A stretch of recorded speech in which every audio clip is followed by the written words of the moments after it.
ওষুধ যত বেশি বিক্রি হবে, ডাক্তার যত বেশি লাগবে, তত বেশি স্বাস্থ্যের গ্রাফ নিচে, অর্থাৎ আমরা অসুস্থ হচ্ছি।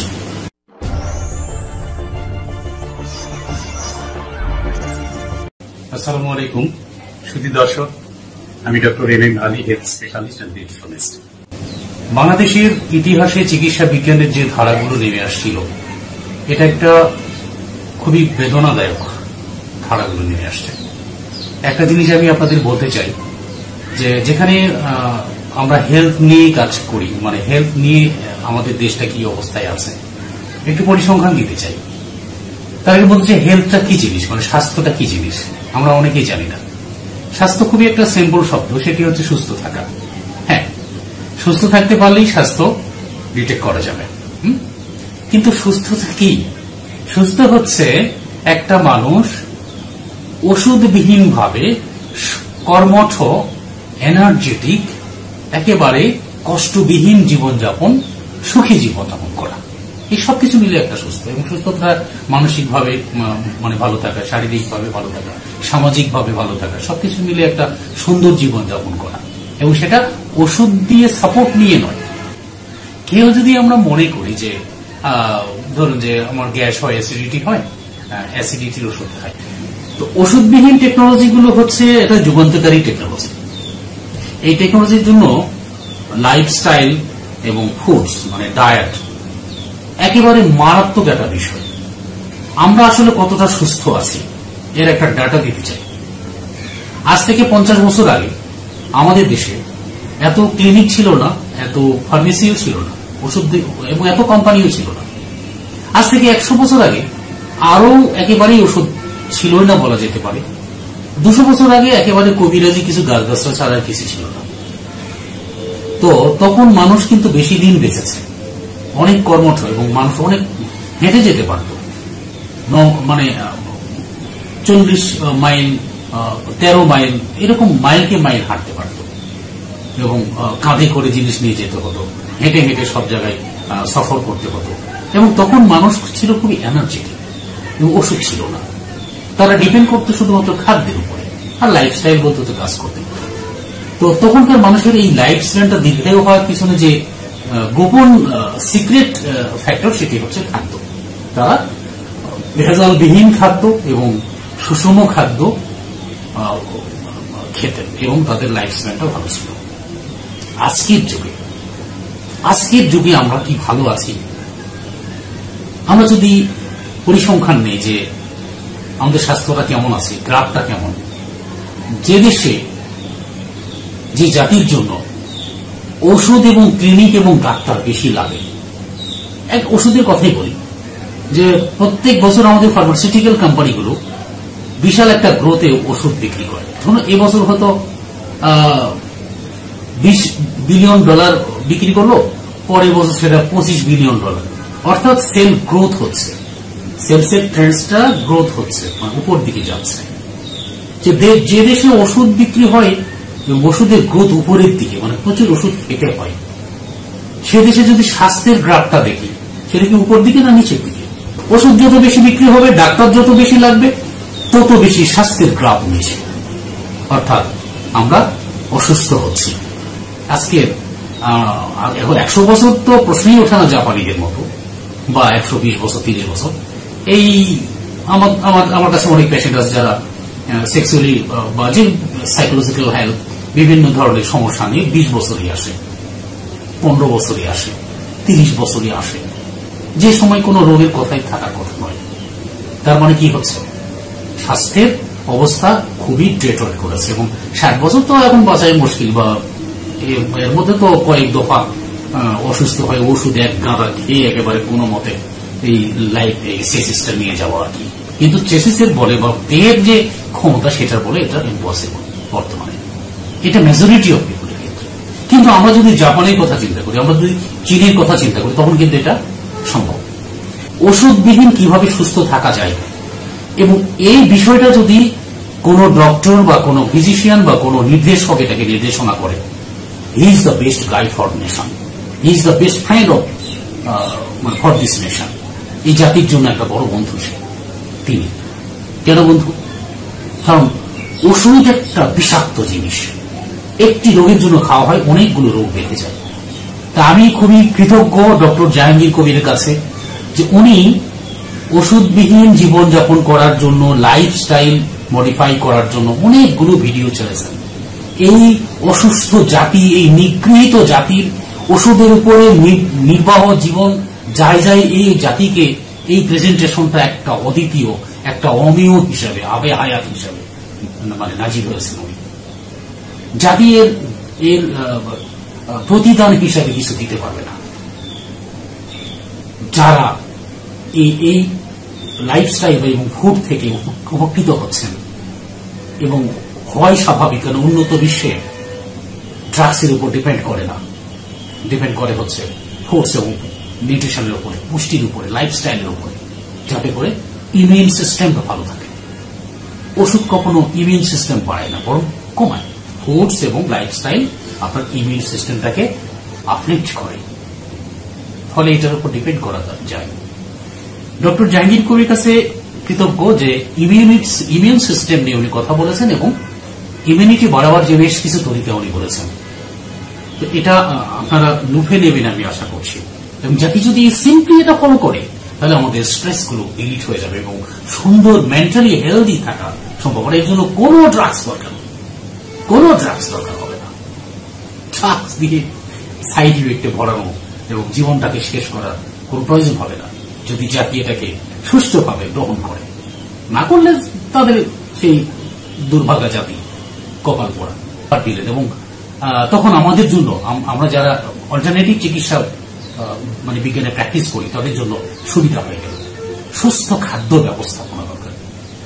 খাদ্য ব্যবস্থাপনা যেহেতু চলে আসলো, আমি ডক্টর জাহাঙ্গীর কবির স্যারকে এই অনুরোধ করবো যে উনি যেন পুষ্টির উপরে বা ডায়েটের উপরে একটা ফুল কোর্স করে ফেলেন, করে আমাদের কাছে আসেন এবং এই জাতিকে আরো অনেক কিছু দেওয়ার আছে। আমরা আশা করবো যে জাতিকে আরো অনেক কিছু দেবেন। এছাড়া কিন্তু প্রিবায়োটিকও জরুরি, যেমন আপনার গ্রিন ফুডস। আমি একজন নিউট্রিশনিস্ট, আমি হেলথ নিয়ে কাজ করি, স্পেশালি আমি হেলথ স্পেশালিস্ট। তো সেই ক্ষেত্রে আমি গ্রিন মানে রঙিন খাবার, খাবারের উপর যোগ দেবো, যেটা জাপানিরা দিয়েছেন। সম্ভবত মানে জাহাঙ্গীর স্যার এটার উপর ট্রেনিং করবেন এবং উনি এই লাইফস্টাইলের সাথে উনি এই খাদ্য ব্যবস্থাপনাকেও একটা পরিপূর্ণভাবে দিবেন। এখন যেটা পাচ্ছি সেটা জাতির জন্য বোনাস, আরো ভালো কিছু দিতে পারবে এবং জাতি আরো উপকৃত হবে এবং আমরা ওষুধবিহীন হতে পারবো। জাতি এই ড্রাগস এর সিন্ডিকেট থেকে, এই পার্শ্ব প্রতিক্রিয়া থেকে, এই অসুস্থতা থেকে উদ্ধার পাবে। আপনারা অবাক হয়ে যাবেন, আমি কষ্ট পাচ্ছি যে একটা বাড়িতে যদি এক সময় দেখা হতো, সেখানে হয়তো খুব বৃদ্ধ লোকেরা অসুস্থ হতো এখন এবং ওষুধ খেত। এখন কি হচ্ছে জানেন, পরিবারে যদি 5 জন সদস্য থাকে, 5 জন অসুস্থ। জাতি কোথায় সুস্থ? 5 জনকে ওষুধ খেতে হয়। কেউ গ্যাসের ওষুধ খায়, কেউ মাথা ব্যথার প্যারাসিটামল খায়, কেউ অ্যালার্জির ওষুধ খায়। একজন একক ক্যাটাগরির ওষুধ খেতে হচ্ছে এজ এন্ড এভরি ডে। তাহলে যেখানে জাতি ওষুধ খেয়ে টিকে আছে এবং ফ্যামিলির each every member suffering from disease, সেখানে স্বাস্থ্যের গ্রাফ কোন দিকে, কোথায় আছে, কোন অবস্থায় চলে আসছে গ্রাফটা, সেইখান থেকে টেনে আনার জন্য একজন দিক নির্দেশক ডক্টর জাহাঙ্গীর কবির এবং এই জাতীয় যারা অল্টারনেটিভ চিকিৎসার কথা বলেন, যারা নেচারের কথা বলেন, যারা মানুষের ওষুধবিহীন টেকনোলজির কথা বলেন, he is the greatest friend for the nation. জাতি এতটা অকৃতজ্ঞ হওয়া ঠিক হবে না যে উনি উপকার করেই যাবেন এবং আপনারা সেটার বিনিময়ে অন্য কিছু দেবেন। এটা কোনো মানবিক কাজ নয়। আমি মনে মনে চিন্তা করি, জাহাঙ্গীর স্যার একজন অ্যালোপ্যাথিক ডক্টর, আমাদের মতো তো উনি পুষ্টি পড়ে আসেন নাই, আমাদের মতো উনি ডায়েট পড়ে আসেন নাই, বাট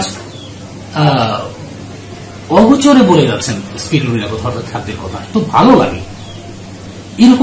এইরকম জাহাঙ্গীর স্যার যদি 1000টা হতো, 1 লক্ষ হতো, 10 লক্ষ হতো, 50 লক্ষ বাংলাদেশে জন্ম নিত, তাহলে ঘরে ঘরে 5 জন মেম্বার 5 জনই ওষুধ খেতে হতো না, মানে 5 জনই অসুস্থ হতো না, সুস্থ হতো। বা সারা জীবন ওষুধ খেয়ে একেবারে মৃত্যু কবরে গিয়ে 1 ডোজ খেয়ে যাওয়া, এইরকম অবস্থায় করতে হতো না। মৃত্যু আসবে, মারা যাবে মানুষ, এটাই স্বাভাবিক। কিন্তু ওষুধ খেয়ে মানে ওষুধ ডিপেন্ডেন্ট মৃত্যু, বা ওই যে অ্যাম্বুলেন্স ডিপেন্ডেন্ট মৃত্যু, এই জিনিসটা খুবই কম হতো। আপনি চায়নাদেরকে ফলো করেন, উন্নত বিশ্বকে ফলো করেন, ওদের লাইফস্টাইলটা দেখেন, জাহাঙ্গীর স্যারের লাইফস্টাইলের সাথে জাহাঙ্গীর কবির স্যারের যে টেকনোলজি, এটার সাথে হুবহু মিলে যাবে। তবে বাংলাদেশের সাথে হয়তো মিলবে না।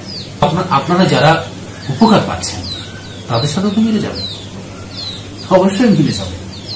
আমি একটা জিনিস খুব শক্ট, জাহাঙ্গীর স্যারের আমি সাবস্ক্রাইবার দেখেছি 1.6 M, মানে মিলিয়ন, মানে অনেক, আলহামদুলিল্লাহ।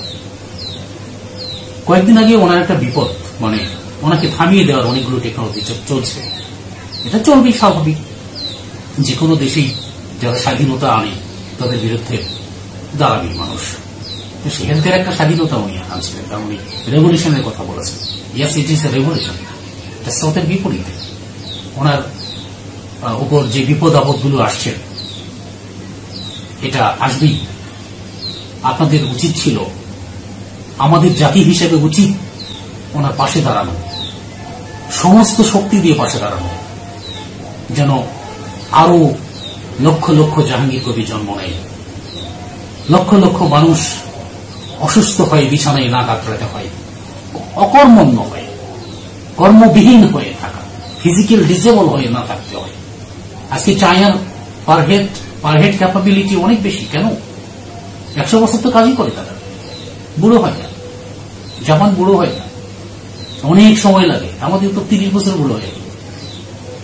যে জাতি 30 বছর ওষুধ খাওয়া শুরু করে, 15 বছর ওষুধ খাওয়া শুরু করে, 10 বছর থেকে চশমা পড়ে, 3 বছর বাচ্চা চশমা পড়ে, সিম্পলি মানে ভিটামিন এর অভাবে খায় না। পুষ্টির কথা বলি না কোনোদিন, নেচারের কথা বলি না কোনোদিন, ডায়েটের কথা বলি না, ডিসিপ্লিনের কথা বলি না, লাইফস্টাইলের কথা বলি না, শুধু ওষুধ আর ওষুধ আর ওষুধ। সেই জাতির পক্ষে এর থেকে আর কি আশা করা যায়?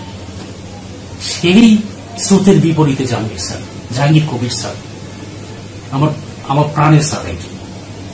আমি আশা করি আপনাদেরও প্রাণের স্যার, ওনার পাশে থাকেন। তাছাড়া এই অকৃতজ্ঞ হলে জাতিকেই পস্তাতে হবে। জাহাঙ্গীর স্যারে কিচ্ছু হবে না। ওনার একটা পেট, উনি তো নিজের জন্য কিছুই করছেন না। একটা পেটের কয় টাকা লাগে? উনি যদি ইচ্ছে করতেন অ্যালোপ্যাথিক প্র্যাকটিস করে গাড়ি বাড়ি আর ওখান থেকে করতে পারতেন। সম্ভব, প্রচুর সম্ভব, প্রচুর টাকা আছে এখানে। দেখেন না, সবাই তো করছে। কিন্তু উনি যে অবদান রাখছেন ওষুধবিহীন টেকনোলজি, এটা কয়জন করছে? কয়জন আছে জাহাঙ্গীর কবির? আপনাদের কপালে কি জুটেছে? তো একজন জুটেছে, আরো তৈরি করেন, আরো কপি করেন, আরো ওনাকে সাপোর্ট করেন, এই ওনার মেসেজগুলো ছড়াই দেন এবং ওনাকে ফলো করেন। যদি আপনারা ওনার পাশে না থাকেন, এরকম জাহাঙ্গীর কবির আসবে, আবার চলে যাবে। স্রোতের বিপরীতে সম্ভব হবে না যাওয়া, সপক্ষে হয়তো তলিয়ে যাবেন। জাতি অন্ধকার যুগে ড্রাগসের সিন্ডিকেটের অসুস্থতায় নিমজ্জিত হবে, হয়ে আছে, এর থেকে বাড়বে না। আর যদি ওনার পাশে থাকা যায়, আর যদি ওনাকে সাপোর্ট করা যায়, ওনার প্রত্যেকটা প্রযুক্তিকে ফলো করা যায় টোটাল জাতি, তাহলে ওষুধবিহীন সুস্থ জাতি তৈরি করা সম্ভব। জাতির বিবেকের কাছে প্রশ্ন, ওনার পাশে থাকবেন নাকি ওনাকে তরিয়ে দেবেন? এটা আপনাদের কাছে আমার প্রশ্ন রইল, আমার দাবি রইল। আপনারা যে কোনো একটি করবেন, তলিয়ে দিয়ে আপনারা নিজেরাই তলিয়ে যাবেন, না হলে ওনার মতো টেকনোলজিকে উপরে তুলে সারা জাতিকে নতুন হেলথের একটা স্বপ্ন দেখাবেন, নতুন একটা জাপানি টেকনোলজি তৈরি করবেন, নতুন একটা জাপান তৈরি করবেন, নতুন একটা চায়না তৈরি করবেন, নতুন একটা স্বাস্থ্যকর জাতি তৈরি করবেন। একজন জাহাঙ্গীর কবির নয়, লক্ষ লক্ষ জাহাঙ্গীর কবির বাড়ি বাড়ি তৈরি করবেন এবং সুস্থ থাকবেন। এটাই আমার আশা। আমিও বাঙালি, আমিও আশা করি, আমার সাথে আপনারাও আশা করবেন। সবাই ওনাকে সাপোর্ট করি এবং সবাই ভালো থাকি, সুস্থ থাকি, এই কামনা করছি। আমি ডক্টর এম এ আলী। আসসালামু আলাইকুম ওয়া রাহমাতুল্লাহি ওয়া বারাকাতুহু।